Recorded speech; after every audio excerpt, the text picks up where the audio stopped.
குடும்பம் வன்முறையற்ற சரணாலயம். அதாவது குடும்பமாகிய நம்ம எல்லாரும் வந்து தேவனுடைய சரணாலயங்களா இருக்கிறோம். சரணாலயங்கள் எல்லாரும் கூடுகின்ற ஒரு இடமாய் காணப்படுகிறோம். இந்த கூடுகின்ற இடமானது எப்படியாய் காணப்பட வேண்டும்? வன்முறையற்றதாய் காணப்பட வேண்டும். எந்த விதமான காரியங்கள் நமக்கு இருக்கும், நிறைய காரியங்கள் எப்பவுமே வந்து மனசுல வந்து எல்லாருக்குமே வந்து ஒரு கொஞ்சம் கசப்பு இல்லாம இருக்க முடியுமா? இருக்கவே முடியாது. சும்மா ஆக்ட் பண்ணலாம். ஒரு என்ன சொல்றது, ஒரு 2 மாசம் 3 மாசம் அதுக்கு மேல நம்மளால முடியாது. ஆட்டோமேட்டிக்கா நம்மளுடைய என்ன ஆக முடியும்? நம்மளுடைய குணாதிசயங்களானது வெளிப்படும். அப்படியா இருக்கும் பொழுது இந்த இடத்துல குடும்பமாகிய நாம் எப்படியா இருக்கணும்னா ஒரு வன்முறை இல்லாத ஒரு கூடுகின்ற ஒரு ஆலயமாய் காணப்பட வேண்டும். தேவன் தங்குகின்ற இடத்துல நாம் எப்படியாய் வாசம் செய்கிறோம், எப்படியாய் வாழ்ந்து கொண்டிருக்கிறோம் அப்படின்றதை நம்ம வந்து சிந்திக்க அழைக்கப்படுகின்றோம். இந்த வருடத்துல கடைசி வாரத்துல நம்ம இருக்கிறோம். இந்த நாட்களில கூட நமக்கு கொடுக்கப்பட்டதான இந்த 4 வேத பாடங்களிலும் பாத்தீங்கன்னா ஆக்சுவலி நாங்க வந்து பாபண்ணனை கூப்பிடணும்னு பிளான் பண்ணிருந்தோம்.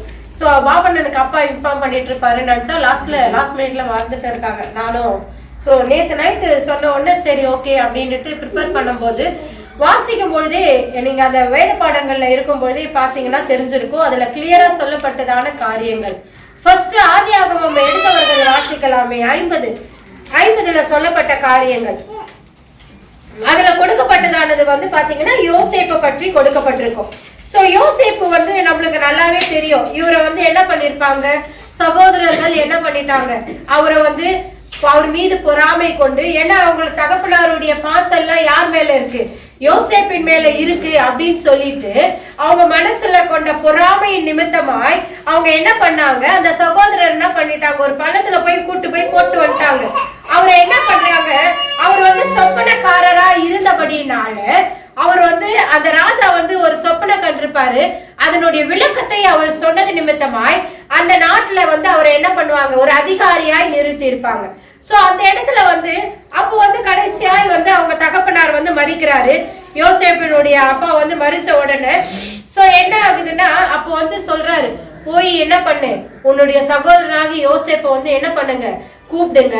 கூப்பிட்டுட்டு அதுல சொல்லப்பட்டிருக்கும், எடுத்தவர்கள் வாசிக்கலாமே 16-17. உம்முடைய சகோதரர் உமக்கு பொல்லாங்கு செய்திருந்தாலும் அவர்கள் செய்த துரோகத்தையும் பாதகத்தையும் நீர் தயவு செய்து மன்னிக்க வேண்டும் என்று உம்முடைய தகப்பனார் மரணம் அடையும் முன்னே உமக்கு சொல்லும்படி கட்டளையிட்டார். ஆதலால் உம்முடைய தகப்பனாருடைய தேவனுக்கு ஊழியக்காரராகிய நாங்கள் செய்த துரோகத்தை மன்னிக்க வேண்டும் என்று அவனுக்கு சொல்ல சொன்னார்கள். அவர்கள் அதை யோசேப்புக்கு சொன்ன போது அவன் அழுதான். சோ இதுல பாத்தீங்கன்னா யோசேப்பினுடைய சகோதரர் என்ன பண்றாங்கன்னா, அவங்க அவ்வளோ தப்பு செஞ்சிருந்தாலும் அவங்களை என்ன பண்ணணும், மன்னிக்கணும். அவங்க செஞ்ச காரியங்கள் எல்லாத்தையும் நீங்க என்ன பண்ணணும், மன்னிக்கணும்னு சொல்லிட்டு என்ன பண்றாங்க, தகப்பனாகிய தேவனுக்கு ஊழியக்காரராகிய நாங்க என்ன பண்றோம், நாங்க செஞ்ச துரோகத்தை நீங்க என்ன பண்ணணும், மன்னிக்கணும் அப்படின்னு சொல்லிட்டு யோசேப்பினுடைய சகோதரர்கள் கேட்ட உடனே அவர் வந்து என்ன பண்றாரு தெரியுமா, உடனே அழுதுட்டு நான் வந்து நீங்க என்ன பண்ணாதீங்க, பயப்படாதீங்க. 19 சொல்லப்பட்டிருக்க, பயப்படாதீங்க, நான் என்ன தேவனா, நீங்க எனக்கு தீமை செய்த நினைச்சீங்க, ஆனா தேவனோ இப்பொழுது நடந்து வருகிறபடி வெகு ஜனங்களை உயிரோடு காக்கும்படிக்கு அதை நன்மையாக முடிய பண்ணினார். நீங்க என்ன நினைச்சீங்க, சாகடிக்கணும், என்னுடைய காரியம் இவ்வளவு நினைச்சீங்க, ஆனா தேவனோ இப்பொழுது நடந்து வருகிறபடி வெகு ஜனங்களை உயிரோடு காக்கும்படிக்கு அதை நன்மையாக முடிய பண்ணினார். நீங்க என்ன நினைச்சீங்க, சாகடிக்கணும், என்னுடைய காரியம் இவ்வளவுதான் அவனுடைய காரியம் அப்படின்னு நீங்க நினைச்சீங்க, ஆனா வந்து நீங்க எனக்கு தீமை செய்யதான் நினைச்சீங்க, ஆனா கடவுள் என்ன பண்ணார் தெரியுமா, இவ்வளோ மக்களை காக்கும்படியா என்ன பண்ணியிருக்காரு, நிறுத்தி இருக்கிறாரு. அவருடைய திட்டம் வேற, உங்களுடைய திட்டம் வேற அப்படின்னு சொல்லிட்டு என்ன பண்றாங்க, அந்த இடத்துல பாத்தீங்கன்னா அவர் வந்து யோசேப்பு வந்து மன்னிக்கின்ற ஒரு காரியத்தை நம்ம பார்க்க முடியுது. சோ குடும்பத்துக்குள்ள இருக்கிற நாம வந்து இந்த 2025ஆம் ஆண்டுல நிறைய விதமான காரியங்கள் இருக்கும் இல்லையா, சகோதர சகோதரிகளுக்குள்ளாக இல்லைன்னா வந்து உறவுகளுக்குள்ளாக அநேக காரியங்கள் இருக்கும். நம்ம வந்து கிறிஸ்துவுக்குள்ளாக பிணைக்கப்பட்டிருக்கிற நாம் அவர்களோடு வந்து என்ன பண்ணணும், எப்பவுமே ஒப்புரவாய் காணப்படணும். நம்ம எதனா மனக்கசப்பு எதனா இருக்கணும்னா இருக்குமே, ஆனால் என்ன பண்ணணும்னா உடனே மன்னிப்பு கேட்டு என்ன பண்ணணும், இந்த ஆண்டு இறுதிக்குள்ளாக நம்ம என்ன பண்ணிடணும், அவங்களோடு ஒப்புரவாகிடும். அப்பதான் நம்ம வந்து யாரு பிரதிபலிக்கிறதா அர்த்தம், கிறிஸ்துவினுடைய அன்பை வந்து பிரதிபலிக்கிறதா அர்த்தம். ஏன்னா வந்து இந்த மனக்கசப்போடு கூட அடுத்த ஆண்டை தொடங்குவோம்னா அது என்ன ஆகும், அது தொடர்ந்துட்டே தான் இருக்கும். அப்போ வந்து கிறிஸ்துவினுடைய சாயலை நம்ம பிரதிபலிக்கிறோம்னா ஒரு பெரிய கேள்விக்குறியா காணப்படும். எனக்கு கூட வந்து ஸ்டெல்லா ஐரம்மா ஒரு வார்த்தை சொன்னாங்க, அது வந்து ரொம்ப ஒரு பெரிய விஷயம். ஆனா அந்த காரியத்துக்காக என்ன சொன்னாரு, கடவுள் எங்களை மன்னிக்க சொன்னாரு. நாங்க 2 பேரும் மன்னிச்சு ஜெபம் பண்ணோம். அதுக்கப்புறம் தான் வந்து பையன் எனக்கு குழந்தை எனக்கு நின்னாமா அப்படின்னு ஐரம்மா சொன்னாங்க. அது வந்து பெரிய ஒரு விஷயம். அவரை போய் வந்து மன்னிக்க கூடாது. அப்படி வந்து நம்ம குடும்பத்துல வந்து அவங்க சொன்ன விஷயம் பாத்தீங்கன்னா ஒரு பெரிய பகிரங்கமான இடத்துல, சரிங்களா, ஒரு பெரிய மீட்டிங் நடந்துட்டு இருக்கு. அந்த இடத்துல ஒரு ஐயர் வந்து ஐயா மேல வந்து தேவையில்லாத ஒரு பழிய வந்து அவர் செய்யாத ஒரு பழிய வந்து அத்தனை கூட்டத்தின் முன்னாடி ஒரு ஐயர் சொல்லியிருக்காரு. சொன்னது அவங்களால ஜீரணிச்சிக்க முடியல. 3-4 வருஷம் ஆகுது. அவங்களால அந்த ஐயர்கிட்ட பேச முடியாத இருந்துக்கிறாங்க. கல்யாணம் ஆன பிறகு 3 வருஷம் ஆயிடுச்சு. அப்போ கடவுள் உணர்த்திய காரியம், அந்த ஐயரோடு கூட போய் பேசுங்க, ஒப்புரவாகுங்கன்னு சொல்லிடு. ஐயா அங்க 1000-500 பேருக்கு முன்னாடி அசிங்கப்படுத்தின ஐயர் முன்னாடி நம்ம எப்படி பேசுறது அப்படின்னு நான் தயங்கி நின்னோம். ஆனா கடவுள் வந்து அவர்கிட்டதான் எங்களை ஒப்புரவாக சொன்னார். அந்த காரியத்தை செஞ்ச மாத்திரத்துலதான் எனக்கு என்ன ஆச்சு, இப்படியான காரியங்கள் ஆசீர்வாதங்கள் தடைப்படுதுன்னா கூட அதுக்கும் கூட இதெல்லாம் ஒரு காரியமாய் நிற்கும். சோ நம்ம யோசிக்கணும், என்ன காரியங்களுக்காக இந்த காரியம் நமக்கு தடைப்படுது. இப்போ நம்ம ஒப்புரவாகாம அந்த உறவு வந்து நம்ம பகைய கசப்பை வளர்த்து கொண்டே இருந்தோம்னா அப்ப என்ன ஆகும், ஏதோ ஒரு காரியத்துல ஆசீர்வாதம் தடைப்பட்டு தான் இருக்கும். ஆனா அந்த ஆசீர்வாதம் நமக்குரியதா தான் இருக்கும். ஆனா அது வந்து வெயிட் பண்ற வரைக்கும் நம்ம அதுக்கு ரைட் பர்சனா ஆகுற வரைக்கும் அது என்ன பண்ணிட்டே இருக்கும், தள்ளி போயிட்டே தான் இருக்கும். அதுல வந்து எந்த அப்படிதான் வந்து யோசிப்பு வந்து பாத்தீங்கன்னா அவங்க பண்ண காரியத்துக்கு அவர் நினைச்சிருந்தா அந்த நாட்டிலே இல்லாதபடிக்கு துரத்தி போட்டிருக்கலாம் இல்லையா. அவர் அந்த அளவுக்கு அதிகாரத்துல இருக்கிறாரு. ஆனா அவங்க அப்படி செய்யவே இல்லை. என்ன பண்றாரு, மன்னிக்கிறதான காரியங்களை நம்ம அங்க பார்க்க முடியுது. அப்ப அந்த மன்னிக்கிறதான தன்மை வந்து மன்னிக்கிறது மட்டும் கிடையாது, அவர் என்ன காரியத்தை வெளிப்படுத்துறாரு, அவருடைய அன்பை வெளிப்படுத்துறாரு. அப்ப அங்க யார் வெளிப்படுத்துறாரு, மன்னிக்கிறதோடு கூட அன்பை வெளிப்படுத்தும் பொழுது தேவனுடைய சாயலை பிரதிபலிக்கிறத நம்ம அங்க பார்க்க முடியுது.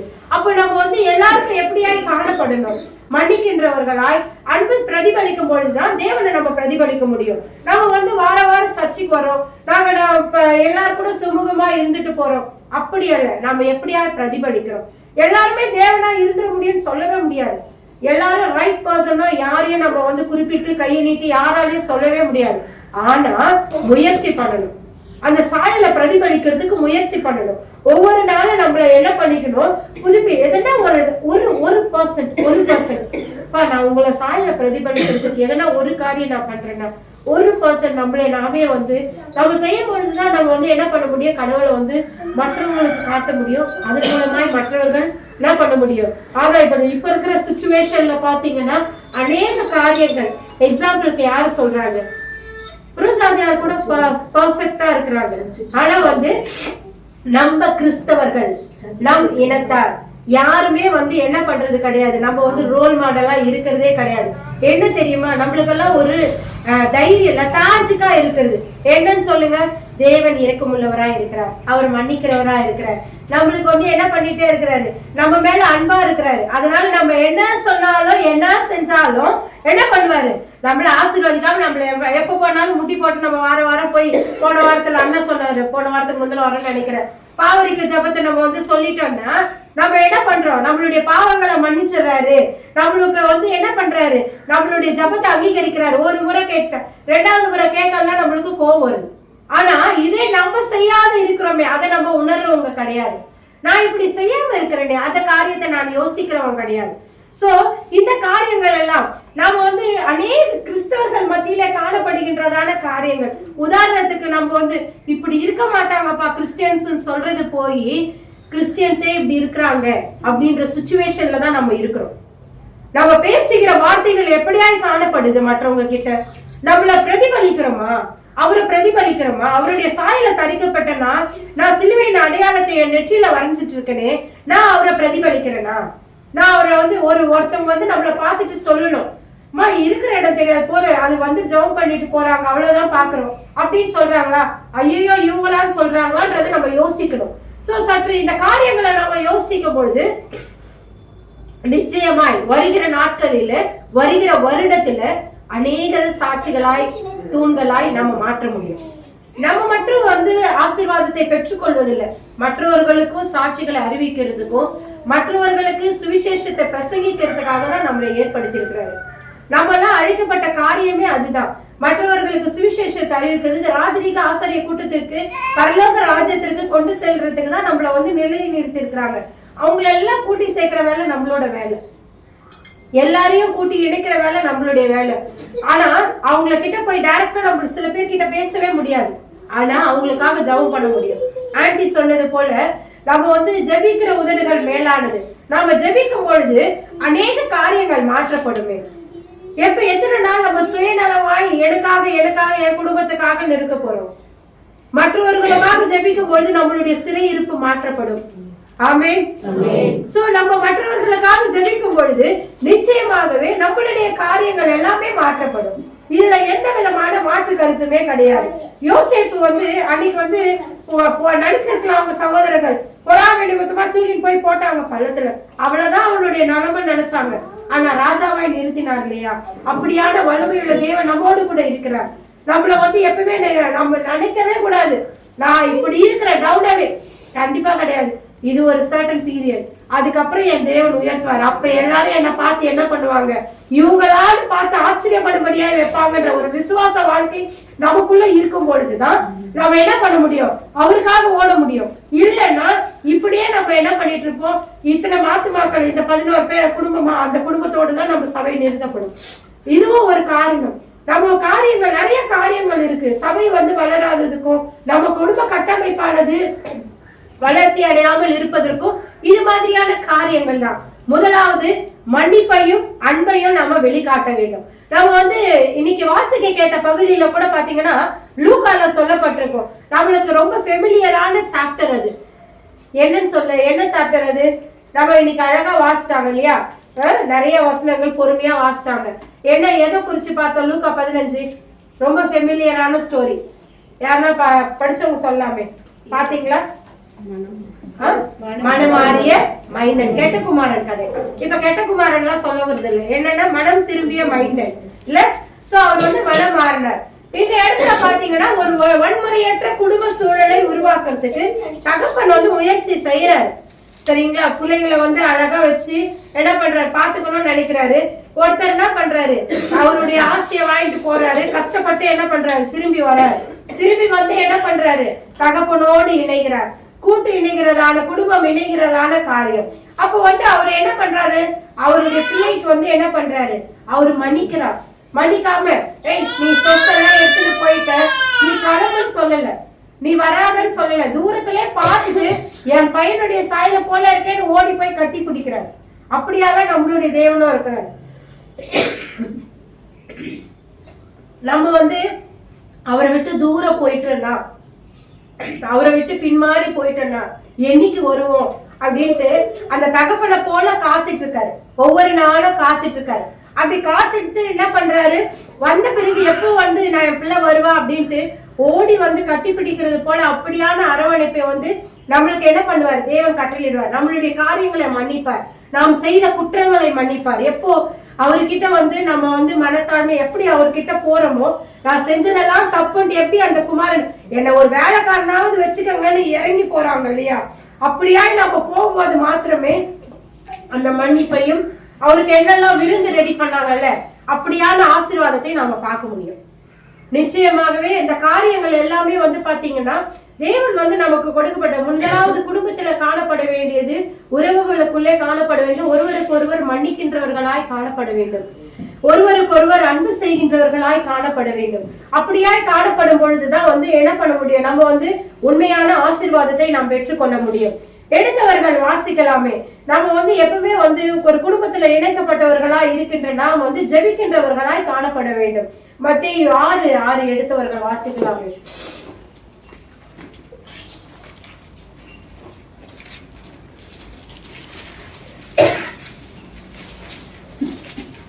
நீயோ ஜெபம் பண்ணும் போது உன் அறை வீட்டுக்குள் பிரவேசித்து உன் கதவை பூட்டி அந்தரங்கத்தில் இருக்கிற உன் பிதாவை நோக்கி ஜெபம் பண்ணு.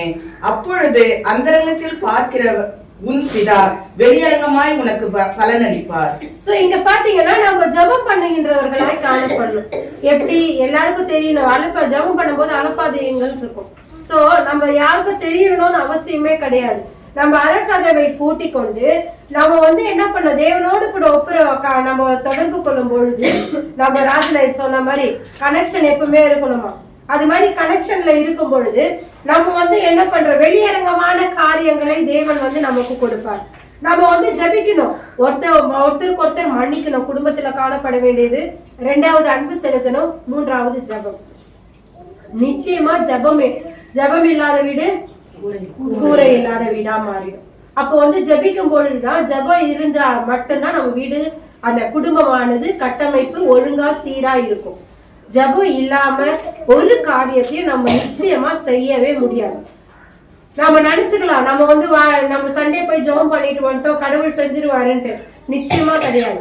நம்ம ஒவ்வொரு நாளும் நாம ஜெபிக்க அந்த காரியங்கள் எல்லாவற்றையும் நேர்த்தியாய் செய்வார். ஆமென். அந்த விசுவாசத்தோடு நம்ம ஜெபிக்கணும். ஆன்டி சொன்ன போல 1/2 நிமிஷம் 1 நிமிஷம் அதுக்காக நம்ம வந்து மணிக்கணக்கா உட்காரணும்னு சொல்லல, பிரச்சனை வர அளவுக்கு உட்காரணும்னு சொல்லல. சரிங்களா? ஜபமே பண்ணிட்டு ப்ரேயருக்கே போய் சில ஃபேமிலியில ப்ராப்ளம் வந்ததெல்லாம் எங்களுக்கு தெரியும். ஸோ அப்படியெல்லாம் சொல்லல. நம்ம ஜபிக்கின்றது மற்றவர்களுக்கு இடையூறு இல்லாதபடிக்கு என்ன பண்ணணும், அந்த ஜபமானது இருக்கணும்.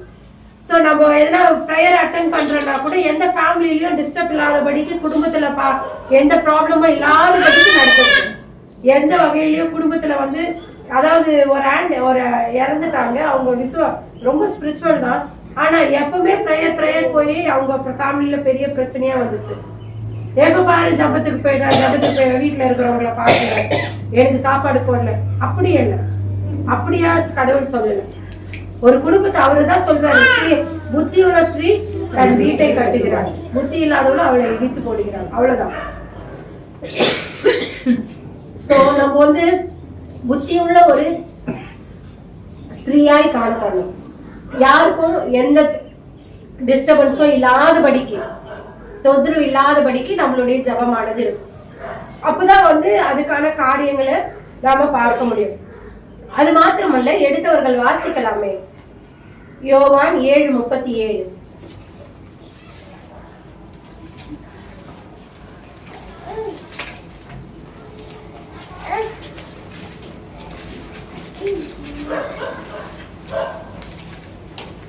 பண்டிகையின் கடைசி நாளாகிய பிரதான நாளிலே இயேசு நின்று சத்தமிட்டு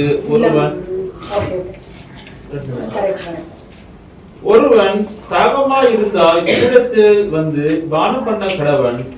இந்த வசனத்துல பாத்தீங்கன்னா, இப்போ நம்ம வந்து உண்மையாவே கடவுள் மேல வாஞ்சியா இருக்கிறோம் அப்படின்னு சொன்னா, அவரிடத்துல அவருடைய சன்னிதானத்துல வந்து நாம என்ன பண்ணணும், வந்து அமரணும், வார்த்தைகளை கேட்கணும்.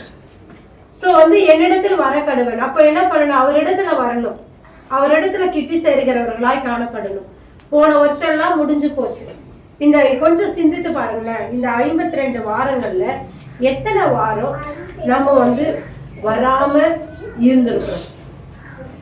வீட்டுல அமர்ந்துட்டு சுச்சுவேஷன்ஸ் இருக்கலாம், இல்லைன்னு சொல்லல, ஆனா நம்ம எத்தனையோ வாரம் ஸ்கிப் பண்ணிருக்கிறோம். வருடத்திலேயாவது என்ன பண்ணணும், 52 வாரத்திலயும் என்னவா இருக்கட்டும் வந்து உட்காந்துடணும்.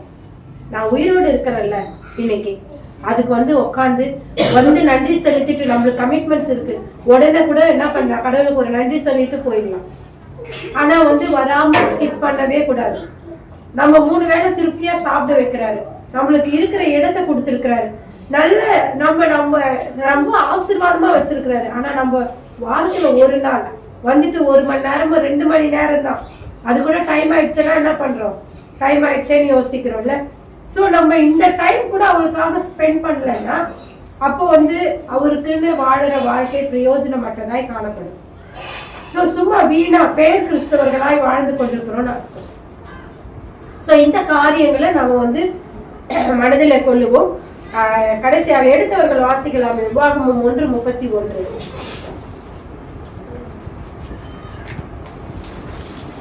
ஸோ கடந்த நாட்களிலே தேவன் வந்து நம்மளை எப்படியாய் வழிநடத்தினார் அப்படின்றதெல்லாம் வந்து நம்மளுக்கு நல்லாவே தெரியும். அந்த வழிநடத்தின காரியம் தேவன் வந்து இனிமேலும் நம்மளை என்ன பண்ணுவாரு, வழிநடத்துவார். வாசிக்கலாமே. ஒரு மனிதன் தன் பிள்ளையை சுமந்து கொண்டு போவது போல நீங்கள் இவ்விடத்திற்கு வருகிற வரைக்கும் நடந்து வந்து வழிகள் எல்லாவற்றிலும் உங்கள் தேவனாகிய கர்த்தர் உங்களை சுமந்து கொண்டு வந்ததை கண்டீர்களே.